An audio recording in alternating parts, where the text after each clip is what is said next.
Bien, buenas noches. Ok, nos quedamos aquí. Esto ya lo terminamos. Normalmente se ha visto que más del 90% de los pacientes necesitan dos tipos de medicamentos para controlar su presión arterial. Es muy rara aquella condición hipertensiva que solamente se controla con un solo medicamento, un solo tipo de medicamento. No estoy diciendo con una sola dosis al día, sino con un solo tipo de medicamento. De manera que la mayoría necesita combinar las drogas o los medicamentos para controlar adecuadamente su presión. Esta terapia combinada tiene algunas ventajas. Por ejemplo, generalmente se utilizan dosis bajas de cada medicamento y por lo tanto esto trae menos efectos adversos. A su vez, este efecto de menos efectos adversos mejora el cumplimiento del tratamiento, es decir, mejora la adherencia del paciente con su tratamiento y los objetivos de control de la presión arterial que hemos mencionado se obtienen bastante más rápido con este tipo de medicamentos, este tipo de terapia combinada, ¿no? Se evita también estar probando con diferentes drogas como monoterapia. Es decir, pues, le doy enalapril, no le queda el inhibidor, le doy el ARA2, no le queda el ARA2, le doy el calcio antagonista, no controla y así. Entonces evita estar probando con diferentes drogas y en eso perdemos el tiempo. Esta terapia combinada está indicada para la mayoría de los pacientes, no para todos, con elevaciones de presión arterial sistólica de 20 milímetros y diastólica de 10 o diastólica de 10 por encima de lo normal, ¿no es cierto? Y también está indicado especialmente para pacientes con múltiples factores de riesgo cardiovascular, lesión de órgano blanco, diabetes o enfermedad renal. En realidad, como les dije, la mayoría de los pacientes va a necesitar este tipo de combinación. Esto de la terapia combinada ya para alcanzar las metas ya ha sido probado en diferentes estudios, ¿no? En diferentes estudios en los cuales históricamente se ha ido avanzando con el uso de terapia combinada, llegando incluso hasta el 100% de los pacientes tratados con terapia combinada. La guía del 2020 de la Sociedad de Hipertensión Arterial para el tratamiento de la presión arterial, mire, ¿no? Entonces, lo que recomienda, hay que utilizar una combinación de dosis baja como primer paso. Esto en el paso óptimo. Esencialmente hay que utilizar cualquier droga disponible, ¿no es cierto? Con las mayoría de las características ideales posibles. Pueden usarse combinaciones libres si las drogas no están viables o son desfavorables. El uso de diuréticos tiacídicos o tiacídicos o similares a los tiacídicos si no están disponibles los diuréticos tiacídicos. Y usar calcio antagonistas alternativos a los dihidropiridínicos si los dihidropiridínicos no están disponibles, como diltiazem o verapamil. O sea, la idea lo que dice, esencialmente lo que hay que hacer es bajar la presión arterial con las armas que tengamos a mano. Pero en forma óptima, entonces, el primer paso es usar una combinación de medicación a dosis baja. El segundo paso, usar una combinación a dosis máxima. Se puede utilizar combinación triple. Cuando el paciente tiene 3 medicamentos y a pesar de eso no controla, entonces caemos en el concepto de hipertensión arterial resistente. Es decir, combinación, está recibiendo 3 drogas y una de ellas es un diurético. Observen que la combinación más común es ECA inhibidor o ARA2 más calcio antagonistas. ECA inhibidor o ARA2 más calcio antagonistas. El paso 3, ECA inhibidor más calcio antagonistas más diurético tipo tiacídico. ¿No? Y en los calcio antagonistas utilizados Observen que son de preferencia los dihidropiridínicos. Los dihidropiridínicos. Bien, en caso de hipertensión arterial resistente, es decir, que recibe 3 medicamentos y uno de ellos un diurético tiacídico de preferencia, se puede añadir espironolactona en estas dosis para favorecer el control de la hipertensión arterial. Aquí están los acrónimos. A es igual a ECA inhibidor o ARA2, C a calcio antagonistas tipo dihidropiridínico y D diuréticos tiacídicos, ¿no? Se puede utilizar espironolactona en casos de hipertensión arterial severa resistente al tratamiento u otras drogas que podamos disponer como antihipertensivos. Normalmente la mayoría de los pacientes responden a ECA inhibidores diuréticos y calcio antagonistas. Hay que tener en cuenta algunas situaciones posibles en las cuales están contraindicados las diferentes drogas o tienen efectos colaterales, ¿no es cierto? Los diuréticos están contraindicados en la gota, tienen efectos metabólicos, incrementan la resistencia a la insulina, producen intolerancia a la glucosa, no hay que utilizarlos con mucho cuidado o no usarlos en el embarazo, tienen problemas, pueden producir hipercalcemia e hipopotasemia. Los beta bloqueadores, cuidado en el asma, ¿no? Cualquier grado de bloqueo sinoauricular en una bradicardia muy severa. El síndrome metabólico también es favorecido por los beta bloqueadores, la intolerancia a la glucosa y tienen efectos, hay que tener cuidado en los pacientes atletas o físicamente activos porque producen bradicardia. Los calcio antagonistas, taquicardias, están contraindicados en la insuficiencia cardíaca. Recuerden que solamente lo utilizamos en la rara situación que el paciente con insuficiencia cardíaca tiene hipertensión arterial, lo cual es raro, y solamente felodipino o amlodipino. El edema es otro problema. Los calcio antagonistas tipo de irritación ovariana también producen bradicardia, están contraindicados en la insuficiencia cardíaca y tienden a producir, aparte de edema, también constipación o estreñimiento. Los ECA inhibidores contraindicados en la gestación, es muy importante que recuerden eso, los ARA2 igual, ¿no? Pueden favorecer hiperpotasemia. Se pueden hacer una serie de combinaciones, pero lo que tienen que tener en cuenta es que nunca combinen un ECA inhibidor con ARA2 o un inhibidor de la renina. Es potencialmente peligroso y no está recomendado para tratar pacientes adultos con hipertensión arterial. Entonces, así como en insuficiencia cardíaca no se debe hacer esta combinación, en hipertensión arterial tampoco debemos hacer esa combinación. ¿Qué combinaciones son las recomendables, no? O las más comúnmente utilizadas y las recomendables. Son todas aquellas aquí que están en línea verde continua. Es decir, yo puedo hacer una combinación, la más recomendada, calcio antagonistas con ECA inhibidores, o sea, calcio antagonistas especialmente tipo dihidropiridínicos. Puedo combinar calcio antagonistas con diuréticos, ECA inhibidores con diuréticos. Puedo hacer una triple combinación, ECA inhibidor, calcio antagonistas y diuréticos de tipo tiacídico. Puedo combinar ARA2 con calcio antagonistas.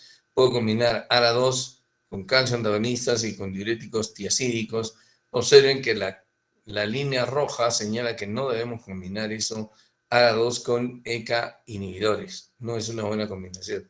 Existen otras combinaciones que no son muy recomendadas y que se encuentran en línea punteada.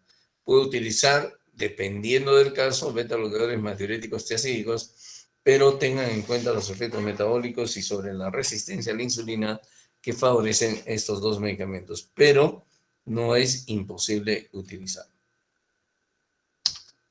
En general, por ejemplo, se recomienda no utilizar drogas que actúen sobre el mismo, con el mismo mecanismo de acción o sobre el mismo sistema que produce hipertensión arterial. En general, eso no se aconseja. No es aconsejable asociar beta bloqueadores con calcio antagonistas tipo de diltiazem o verapamil porque favorecen bradicardia. No es aconsejable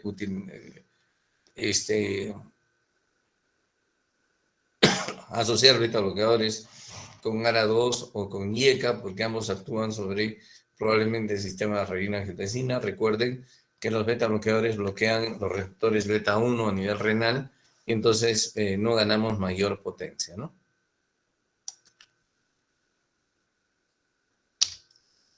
Muy bien, otra vez, las combinaciones más frecuentes, tratamientos, los diuréticos con BRAT y ECA, los BRAT o ECA con los bloqueadores de los canales de calcio, los calcio antagonistas, beta bloqueadores con calcio antagonistas, con mucho cuidado, no es aconsejable utilizarlos con, o como les acabo de decir, combinar un beta bloqueador con un calcio antagonista tipo Itiacen o verapamil.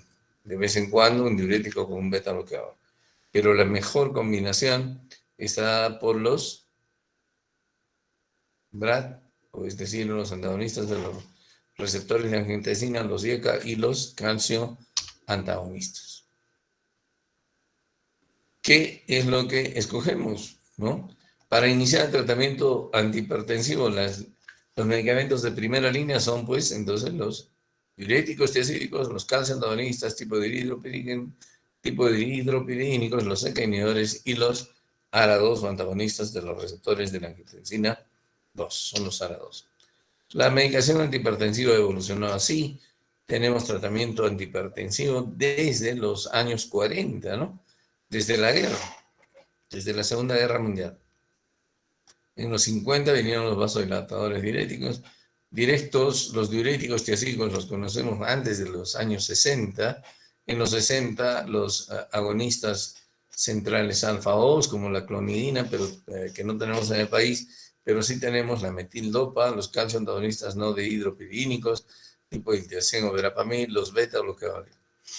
En los 70 los alfa bloqueadores, en los 80 aparecieron nuevas combinaciones físicas, fijas, en los 90 los inhibidores de la enzima convertidora y en este siglo los bloqueadores de los receptores de la angiotensina 1.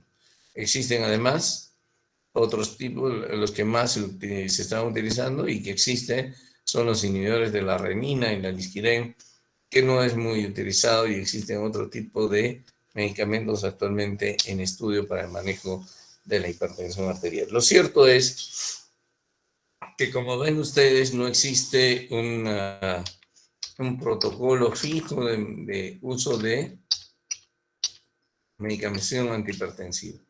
Lo más importante es tener en mente el algoritmo simplificado antihipertensivo, usando terapia combinada fijas a bajas dosis, individualizado a la condición del paciente. Eso habría que aumentar, es superior a las recomendaciones de las guías actuales de hipertensión arterial. No tanto, porque ahora se recomienda más la individualización del tratamiento. Lo cierto es que el tratamiento simplificado y dual con las a dosis bajas fijas es muy bueno para lograr la adherencia del paciente al tratamiento. Sin embargo, dentro de todo, la prevención es primordial. ¿Cuándo creen ustedes que empieza a desarrollarse la enfermedad cardiovascular? ¿Cuándo creen ustedes? ¿Desde el nacimiento? ¿Antes del nacimiento? ¿En la niñez? ¿Cuándo creen?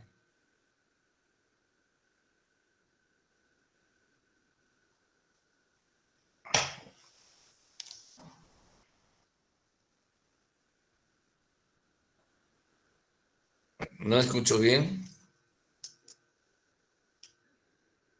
¿Quién es usted? No, otra persona. ¿No hay nadie más? Yo, No se doctor. presenta nadie más que los conocidos. Doy por dictada la clase, como ya les mencioné. Yo, doctor. ¿Quién es yo? Gonzalo Fuentes. Yo ¿Cómo? pienso que se puede dar antes del ¿Quién nacimiento es y usted, también doctor? Gonzalo Fuentes, doctor. Hable un poquito fuerte. A ver, un ratito. ¿Están viendo mi pantalla? Sí, doctor. Ya. ¿Ahora se me escucha mejor? Ahora mejor, doctor, sí, te escucho. Yo pienso que se da tanto antes y después del nacimiento, ya que hay una predisposición genética y después por los diferentes hábitos que tomamos, ¿no? ¿Ya? ¿Alguna otra Por opinión? decir. ¿Ya? Sí, Yo, doctor. doctor. ¿Alguna otra opinión? Sí. Yo, ¿Quién es doctor. yo? Yankay Gamarra. ¿Perdón? Yankay Gamarra, doctor. Ya, Yankay, doctora Yankay. Ya, doctor. Yo pienso que puede empeorar, o sea, sí hay una predisposición genética, pero puede empeorar desde que el niño empieza a consumir alimentos, porque generalmente las abuelas o las mamás no piensan que los niños mientras más agarrados, mientras más gorditos estén, se ven más saludables, serían más saludables, entonces no siempre tienen una alimentación adecuada, entonces pienso que ahí puede empeorar y ahí podría iniciar quizá. Ya, sí. Bueno, digamos, hay una idea más o menos adecuada. Hay una idea más o menos adecuada.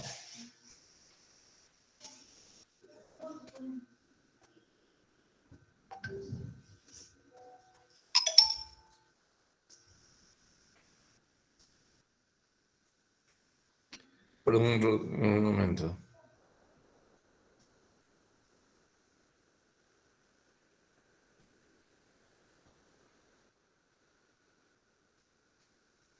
Ya, hay una idea más o menos adecuada. Es cierto, ¿no? La enfermedad cardiovascular se inicia incluso inútero, ¿no? ¿Por qué? Porque una madre con factores de riesgo, por ejemplo, una madre obesa, una madre prehipertensa, una madre prediabética o dislipidémica, le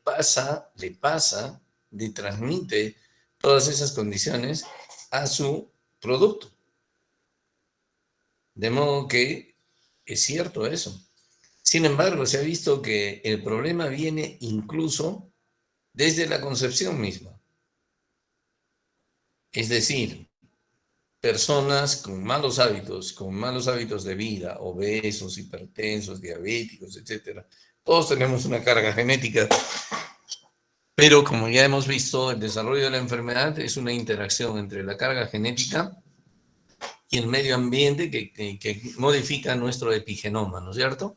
Y que hace que se manifiesten determinadas cargas genéticas, incluso desde la concepción. Entonces es muy importante que ustedes se fijen, es muy importante que ustedes se fijen con quién se juntan, ¿no? Sobre todo a las chicas que les gustan, a su edad les gustan los chicos malos, ¿no es cierto?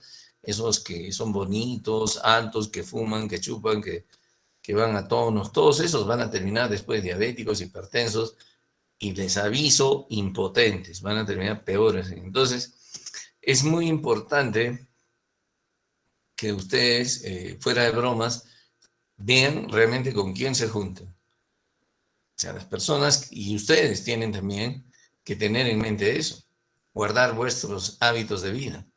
Y además ustedes tienen que ser promotores de salud desde ya, desde ahorita, en su familia, ser ejemplo de buena salud y promover la salud, donde vayan. Porque esto es una tragedia. Esta cosa mata mucho más gente que el SIDA, ¿no? Hemos visto que la hipertensión arterial cada año se mueren 9 millones de personas como consecuencia de la hipertensión arterial y que cada hora se están muriendo 20 personas, ¿no es cierto? Como consecuencia de la hipertensión arterial. Eso no ha pasado ni con el COVID, ¿no?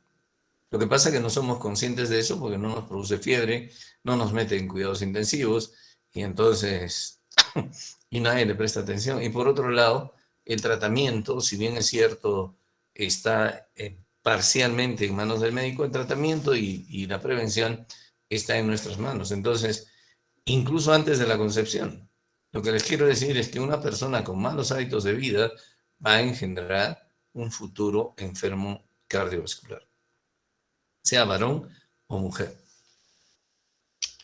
Muy bien, no son mis esclavos aquí, así que descansamos con este tema. Si tienen ustedes alguna pregunta sobre hipertensión arterial, con mucho gusto.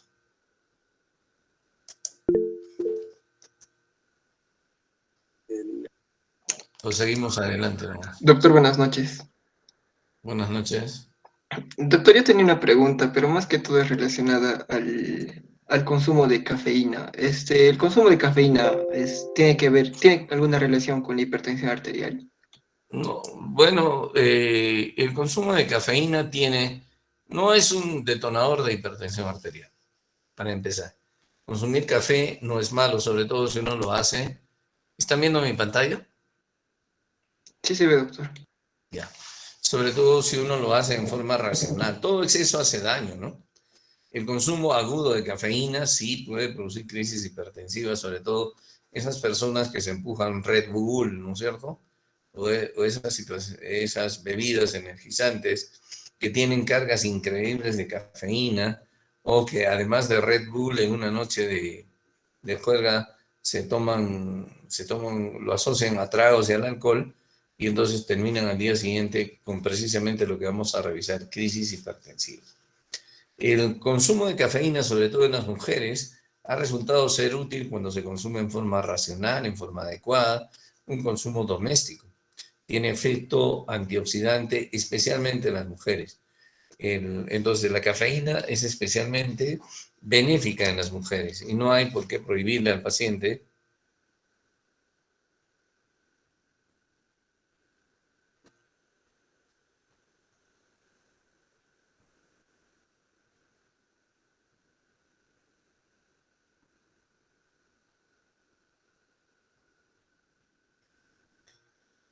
Y no hay por qué prohibirle al paciente el consumo de cafeína, sobre todo si es doméstico, ¿no? De café.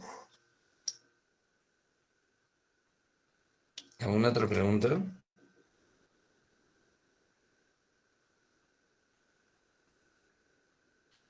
Una consulta, te doy el teléfono de mi secretaria.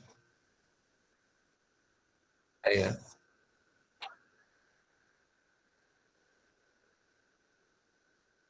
Usualmente,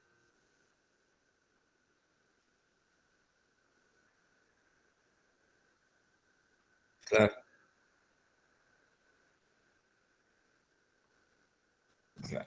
claro, por eso hemos dicho, la dosis máxima recomendada por los estudios o tolerada por el paciente en insuficiencia cardíaca, ¿cierto? Y la dosis tolerada por el paciente puede no ser igual a la dosis máxima recomendada por los estudios. El tema es que cuanto menos dosis tolere el paciente con insuficiencia cardíaca, menos beneficio va a obtener. Sí, o sea, sí aumentan los efectos colaterales. Y entonces, pero si no lo tolera, pues ni modo. Pero recuerda que estamos tratando dos cosas diferentes. ¿De qué? ¿Alguna otra pregunta?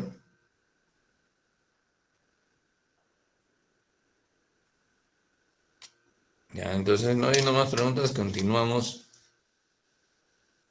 con el desarrollo del curso. Hablemos de crisis hipertensivas.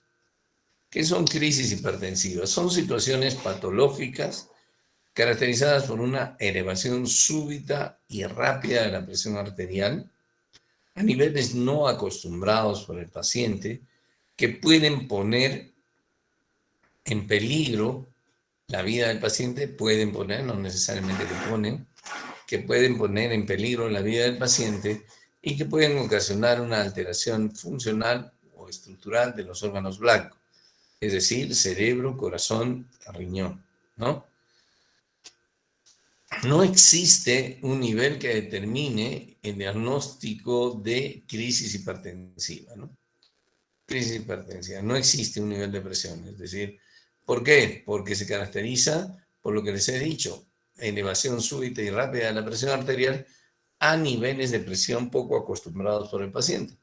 De manera que un paciente, por ejemplo, inicialmente normotenso, puede desarrollar una crisis hipertensiva con elevaciones modestas de la presión arterial. Esto ocurre especialmente en los niños con glomerulonefritis o en las mujeres con preeclampsia. Por eso es que no existe un nivel de presión que determine el diagnóstico. La mayoría se encuentra en crisis hipertensiva con presiones arteriales de 180/110. Pero la emergencia hipertensiva suele caracterizarse por presiones arteriales sistólicas mayores o iguales a 220 y diastólicas mayores o iguales a 120. La crisis hipertensiva es bastante más frecuente en los hipertensos crónicos. Y resulta del hecho de que el paciente de repente no sabía que era hipertenso, no estaba diagnosticado y debuta con crisis hipertensiva. O estaba ya diagnosticado y resulta de un tratamiento inadecuado. O lo que puede ocurrir... Perdón un ratito. ¿Aló? O lo que puede ocurrir, ¿no?, es que el paciente suspenda su tratamiento o alguien le reduzca o le suspenda su tratamiento. Entonces existen varias condiciones. Uno, que el paciente no sepa que era hipertenso y debuta pues con una crisis hipertensiva. Y resulta de un tratamiento inadecuado. El tratamiento inadecuado puede resultar precisamente que yo no trate adecuadamente la presión arterial de ese paciente, que le den dosis insuficientes, que no le dé una combinación adecuada, etc. Eso es. El tratamiento inadecuado también resulta de que de repente yo ya lo controlo la presión arterial y le digo, ya no es necesario que tomen las pastillas, ignorando que es una enfermedad que no se cura, y le digo, ya suspenda, ya su presión está controlada. Tratamiento inadecuado. O le reduzco la dosis. Habiendo alcanzado las metas de control, le reduzco la dosis. Tratamiento inadecuado. O, ¿qué pasa? Le suspendo el tratamiento. O el paciente, por sí solo, por voluntad propia, suspende el tratamiento. Entonces, la mayoría de las crisis hipertensivas ocurren en pacientes hipertensos crónicos y la mayoría resulta de tratamiento inadecuado. Cuando evaluamos un paciente con crisis hipertensiva, podemos distinguir dos grupos de pacientes, ¿no? Dos grupos de pacientes. Un grupo de pacientes caracterizado por una elevación súbita de la presión arterial, súbita y rápida, a niveles poco conocidos o poco tolerados por el paciente, pero generalmente el paciente con urgencia hipertensiva tiene una presión arterial de 180 o 110. Y aparte de eso, el paciente está mínimamente sintomático o no tiene síntomas. Y la condición sine qua non de la urgencia hipertensiva es que el paciente no presenta o no cursa con lesión de órgano blanco. Es decir, no cursa con lesión aguda cerebral, cardíaca o renal. El pronóstico de estos pacientes es bueno, no necesariamente requiere hospitalización, salvo que nosotros seamos agresivos con el tratamiento y que quisiéramos vigilar al paciente durante la medicación que le demos. El tratamiento, en la mayoría de los casos, es oral y ambulatorio, y eso sí se debe reevaluar precozmente al paciente. Por lo menos, por lo general, dentro de la primera semana de evaluado el paciente o iniciado el tratamiento o reiniciado el tratamiento de la hipertensión arterial. Entonces, ese es un aspecto de la crisis hipertensiva. Existen lo que se llama falsas urgencias hipertensivas, ¿no? ¿Y a qué se refiere esto? Son elevaciones tensionales producidas en su mayor parte por estados de ansiedad o patologías de dolor, no conllevan daño en órganos diana y por lo general no precisan tratamiento específico, ya proceden cuando lo hace la causa que los provocó, ¿no? Un ejemplo de esto. Un ejemplo, la clásica señora o el clásico señor, la señora que peleó con su suegra, o el suegro que peleó, o el señor que peleó con su suegra, o el suegro que peleó con la yerna o con el yerno, que discutió y termina, no es hipertenso, ni el suegro, y menos la nuera o el yerno, y termina en emergencia con un tremendo dolor de cabeza después de haber discutido. Llegan a emergencia y le toman una presión arterial de 150/90. Eso no es crisis hipertensiva, ni siquiera esa persona es hipertensa. ¿Sí? Ni siquiera esa persona es hipertensa. Pero lo único que necesita esa persona es deshacerse de la causa que las provocó. En el caso de la señora que peleó con la suegra, entonces hay que deshacernos de la suegra. No tanto, no, mentira. Lo único que probablemente necesite es tal vez quedarse unas horas en emergencia, reposo y después calma. Además, recuerden, una presión arterial de 150/90 no es crisis hipertensiva, salvo estemos evaluando a un niño con una glomerulonefritis o salvo estemos evaluando a una mujer con preeclampsia. Pero en otras situaciones, para nada eso es crisis hipertensiva, ni siquiera es urgencia hipertensiva, y no se les ocurra dar tratamiento a estos pacientes, ¿no? Porque a veces se quedan con el estigma de que son hipertensos y ellos ya se creen hipertensos y ustedes le dan el tratamiento y lejos de beneficiar al paciente, lo complican. La emergencia hipertensiva, en cambio, es la misma definición, elevación súbita y rápida de la presión arterial a niveles poco tolerados por el paciente, pero se caracteriza por lesión de órgano blanco, es decir, puede haber lesión a nivel del sistema nervioso central, a nivel renal o a nivel cardíaco. De manera que distinguimos diferentes tipos de emergencias hipertensivas. Emergencias hipertensivas de naturaleza neurológica, de naturaleza cardiológica y de naturaleza renal. Sin embargo, todas tienen denominadores comunes. Es una condición relacionada con una exacerbación aguda de una hipertensión arterial crónica. Y hemos dicho que la emergencia hipertensiva es más frecuente en pacientes hipertensos crónicos. Amerita una reducción inmediata y monitorizada de la presión arterial.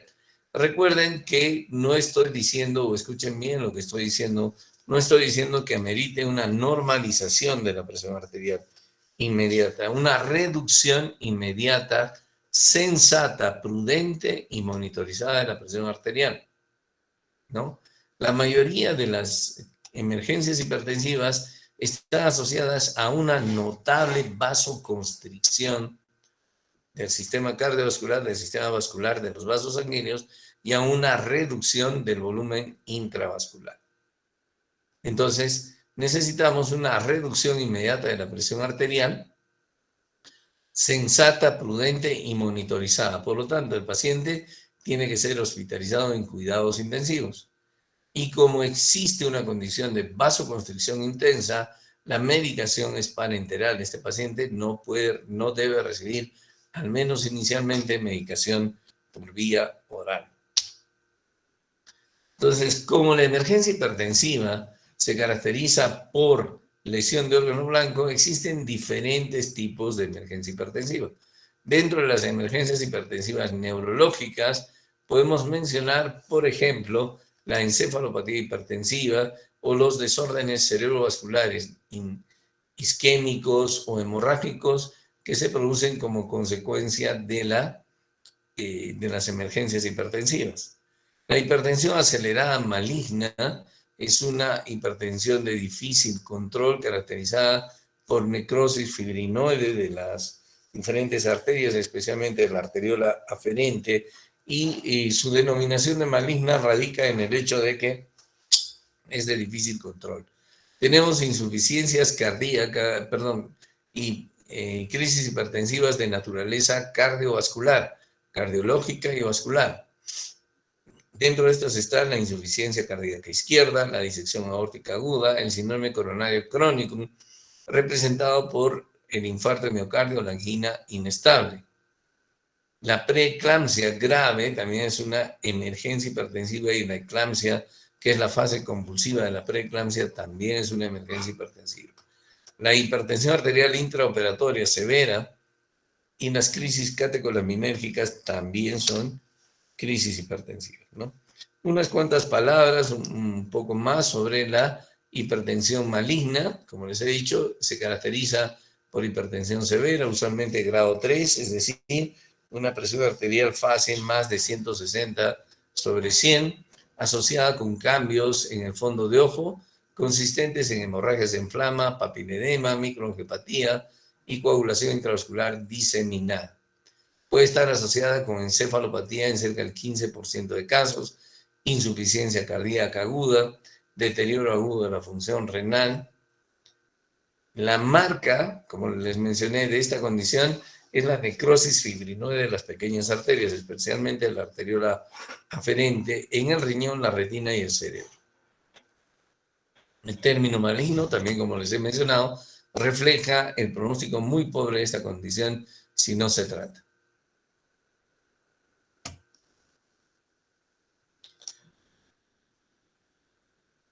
Bien, los pacientes con hipertensión severa asociada con otras condiciones que requieren una reducción urgente, por ejemplo, como ocurre en la disección aórtica, en la isquemia miocárdica o en la insuficiencia cardíaca. Pacientes con hipertensión súbita debido a feocromocitoma asociados con órgano blanco, estos pacientes también requieren un tratamiento especial y la preeclampsia ya la hemos mencionado. De manera que, por ejemplo,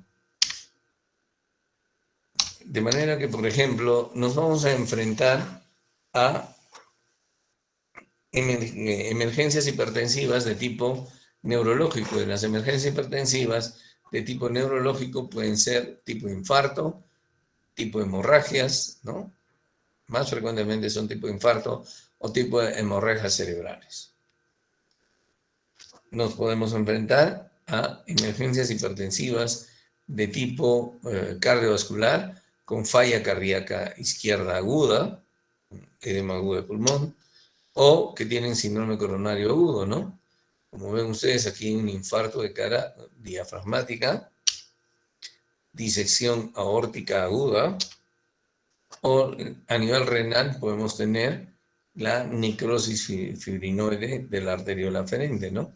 En hipertensión acelerada maligna. Bien, cuando enfrentamos un paciente con crisis hipertensiva, dos puntos, emergencia hipertensiva, ¿qué exámenes de rutina le debemos pedir? ¿No? O cuando enfrentamos un paciente con una crisis hipertensiva nada más, ¿qué exámenes auxiliares le podemos pedir en emergencia? Un fondo de ojo, un electrocardiograma, un hemograma con hemoglobina, conteo de plaquetas, función renal, ¿no? Una relación albúmina-creatinina urinaria y, ¿no?, un examen de embarazo en mujeres en edad fértil. Eso es lo mínimo que debemos pedir en un paciente con crisis hipertensiva en emergencia. Lo otro, de acuerdo a nuestra evaluación, de acuerdo a si vemos que el paciente tiene un problema coronario, entonces le pido troponinas. De acuerdo a si tiene insuficiencia cardíaca, le pido una radiografía de tórax. En una disección de aorta, un ecocardiograma, insuficiencia o isquemia. Una tomografía de tórax o abdomen en pacientes con disección aórtica aguda. Una tomografía o una resonancia del cerebro cuando hay compromiso del sistema nervioso central. Una ecografía renal cuando hay disfunción renal o sospecha de estenosis de la arteria renal. Y un análisis de orina puede pedirse si estamos en algún sitio donde se lo pueden hacer para ver metanfetaminas o dosaje de cocaína. Entonces existen cosas básicas que no debemos olvidar de pedirle al paciente con crisis hipertensiva y de acuerdo a la crisis que estemos enfrentando, los exámenes que acabamos de mencionar. Muy bien. ¿Qué es lo que tenemos que hacer cuando con crisis hipertensiva? Entonces, el examen físico es esencial, ¿no es cierto? Fundamentalmente una arterial que tiene el paciente, si no va a determinar, probablemente también está orientado, lo mismo que los exámenes auxiliares, es decir, probablemente hipertensiones arteriales secundarias, de las cuales vamos a hablar después. Esencialmente le debemos pedir hemoglobina, plaquetas, creatinina, sodio, potasio, LDH, aptoglobina, un análisis simple de orina para ver si tiene proteinuria, en un sedimento urinario. El fondo de ojo y el electro son básicos, como lo que acabamos de mencionar.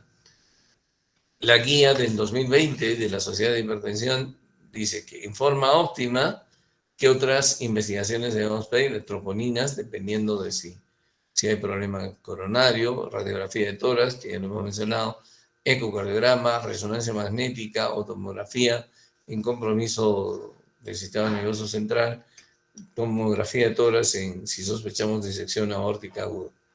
En el 20 al 40% de los pacientes que sufren crisis hipertensivas se puede descubrir causas secundarias de hipertensión arterial. Y obviamente, si es que así lo hacemos, podemos establecer un trabajo diagnóstico adecuado para confirmar o excluir una hipertensión arterial secundaria. El tratamiento depende de lo que dice ahí, ¿no? Del juicio de determinar cuán rápido se debe reducir la presión arterial y además de determinar la terapia adecuada. Aparte de eso, el tratamiento depende de qué tipo de emergencia hipertensiva estemos enfrentando. Si estamos enfrentando una emergencia hipertensiva neurológica, cardiológica o nefrológica.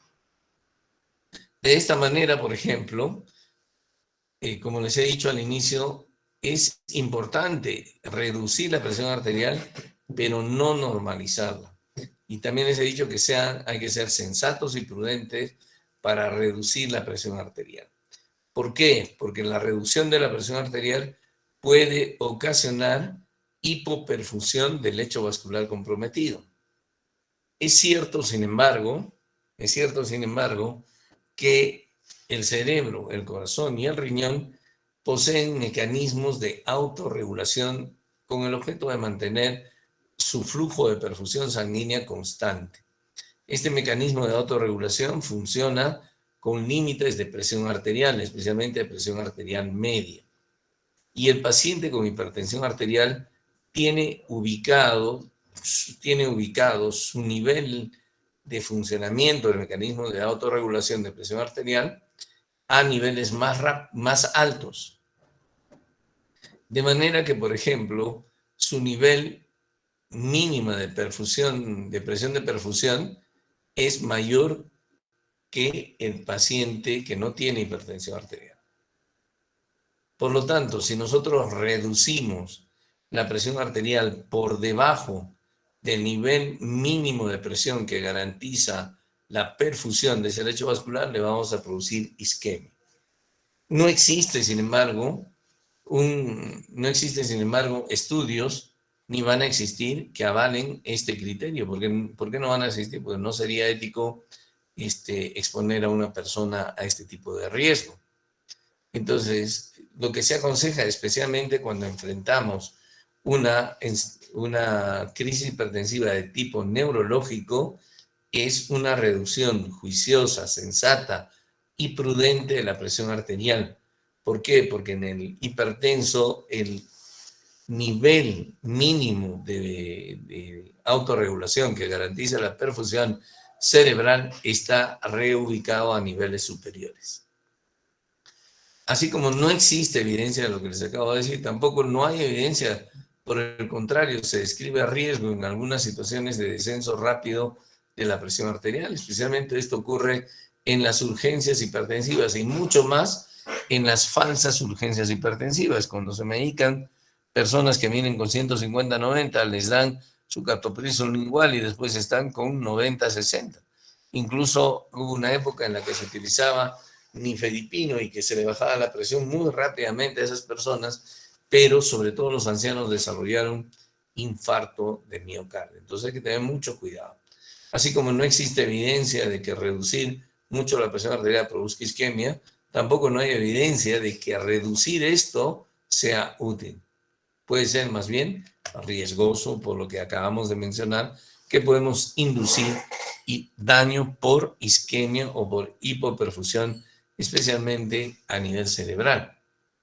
De modo que en general En general, por ejemplo, no se aconseja reducir la presión arterial, sobre todo cuando estamos hablando de DCBs, no se fijen en esta parte de arriba, sobre todo cuando estamos hablando de DCBs, no reducir más allá del 25% de la PA media con la que viene, o a una presión arterial de 160/110.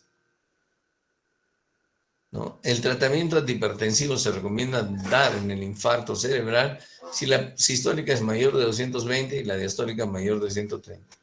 Mientras tanto, es preferible no dar, porque esta es una hipertensión arterial compensatoria que le permite mantener la presión de perfusión. Generalmente, en 3 o 4 días, la presión arterial comienza a disminuir. Sin embargo, si el paciente va a ser trombolizado, la presión arterial tiene que estar en menos de 180/110 o menos de 185/110. En la hemorragia cerebral, el tratamiento antihipertensivo solamente se hace si la presión arterial es mayor de 180/130. Hay que mantener en la hemorragia subaracnoidea una presión arterial media de 130. Entonces, para no hacernos tanto problema, en todo paciente con compromiso del sistema nervioso central y emergencia hipertensiva, no la reduzcamos más del 25% de la presión arterial media con la que viene, o a 160/110 está bien, ¿no? Observen aquí que, sin embargo, en casos de problemas del corazón, la cosa va a variar, o el protocolo del abordaje va a variar. En la hipertensión acelerada maligna, con o sin lesión de órgano blanco o insuficiencia renal, hay que reducir la presión arterial media menos 20 a menos 25 con estos medicamentos, ¿no? Con estos medicamentos. De preferencia con el abetalol o la nicardipina y alternativas nitroprusiato y urapidil. En la encefalopatía hipertensiva hay que bajarlo inmediatamente. Esa es la excepción de las emergencias hipertensivas del tipo neurológico. Pero si no quieren bajarlo inmediatamente, hay que reducir a 20 a 25%. Las drogas son las mismas y el nitroprusiato. Sin embargo, la encefalopatía hipertensiva es un diagnóstico de descarte. Primero hay que considerar un DCB hemorrágico o isquémico. En DCB hemorrágico, un descenso de 15% de la media, perdón, en el isquémico, ¿no? Perdón un momentito. ¿Hello? ¿Sí? Llame por favor al 993-69-6025. 993-69-6025. Si no le contesta ahora, llame mañana en la mañana. A eso a las 9:10. Ya, hasta luego.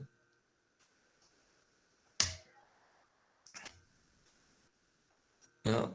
En el DCD hemorrágico hay que bajar inmediatamente la presión y una presión sistólica menor de 180, pero mayor de 130, ¿no?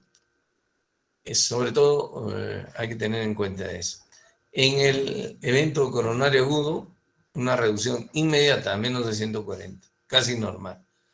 En el edema agudo de pulmón, inmediata a menos de 140. En la disección aórtica aguda, inmediata a menos de 120, una frecuencia menor de 60.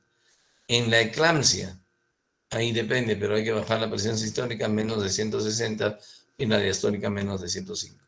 Observen que la mayoría de la betalol y la nicardipina son los indicados y que tenemos como alternativa nitroprusiato. El urapidil no tenemos en el país, ¿no? Es otra cosa que es importante recordar que lo que les he dicho, la mayoría de las crisis hipertensivas, las emergencias hipertensivas son producidas por vasoconstricción, por lo tanto tenemos que usar vasodilatadores, y que los pacientes con crisis hipertensivas tienen un volumen, una volemia disminuida, un volumen intravascular disminuido. Por lo tanto, en la mayoría de los pacientes con emergencias hipertensivas no está indicado el uso inmediato de diuréticos, a menos que estemos enfrentando un edema pulmonar cardiogénico o una falla aguda del ventrículo izquierdo como consecuencia de la crisis hipertensiva. Esa es la única situación en la que podemos utilizar diuréticos de asa desde el inicio. En general, los diuréticos de asa se comienzan a utilizar entre las 48 a 72 horas porque todos estos antihipertensivos endovenosos producen retención de sodio y agua, pero eso ocurre a partir de las 48 a 72 horas. De modo que para manejar una crisis hipertensiva o una elevación de la presión arterial tampoco es recomendable de inicio el uso de diuréticos de asa, furosemida. Esa es una mala, muy mala costumbre que todavía tenemos. ¿Cuál es el manejo entonces de los pacientes con, finalmente, cuál es el manejo de los pacientes con crisis hipertensiva? Tengo un paciente que me llega con una sistólica mayor de 180 o una diastólica mayor de 120, lo que tengo que determinar es si el paciente tiene lesión de órgano blanco. Si tiene lesión de órgano blanco, está en una emergencia hipertensiva. Si no tiene lesión de órgano blanco, está en una urgencia hipertensiva y le doy tratamiento oral. Generalmente de inicio doble, como hemos mencionado, tratamiento combinado. Si está con una emergencia hipertensiva, tiene que pasar a cuidados intensivos. Y puede tener diferentes condiciones que favorezcan que estén diagnosticadas con la emergencia hipertensiva. Compromiso cardiovascular, compromiso cerebral, compromiso renal, o podemos estar frente a una eclampsia o una crisis por feocromocitoma. Muy bien, entonces lo que tenemos que hacer en la mayoría de los casos es una es una reducción de la presión arterial, sensata. Si yo no enfrento una disección aórtica, no enfrento una preeclampsia, una crisis catecolaminérgica por feocromocitoma, reduzco la presión arterial máximo 25% en la primera hora, 25% de la TA media con la que vino, o a 160 sobre 100 sobre las siguientes 2 a 6 horas. Y luego se normaliza en las siguientes 24 hasta 48 horas. Pero si tiene estas condiciones, son las que ameritan una reducción inmediata y rápida a niveles casi normales. Muy bien, yo creo que nos quedamos ahí. Si tienen ustedes alguna pregunta.